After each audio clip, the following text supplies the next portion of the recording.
السلام علیکم، آپ دیکھ رہے ہیں کے نیوز ایچ ڈی۔ میں ہوں حارث علی شاہ گیلانی۔ چلتے ہیں آج کی اہم خبروں کی طرف۔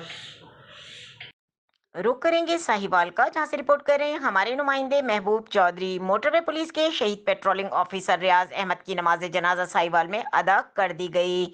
نماز جنازہ میں سیکرٹری کمانڈر شہباز عالم سمیت موٹر وے پولیس افسران نے شرکت کی۔ I G Inam Ghani, additional I G Khalid Mahmood, D I G Muhammad Saleem اور تمام بیٹس کی طرف سے پھولوں کی چادریں چڑھائی گئیں۔ ریاض احمد ویسٹرن بائی پاس پر فرائض کے انجام دہی کے دوران دل کا دورہ پڑنے سے شہید ہوئے۔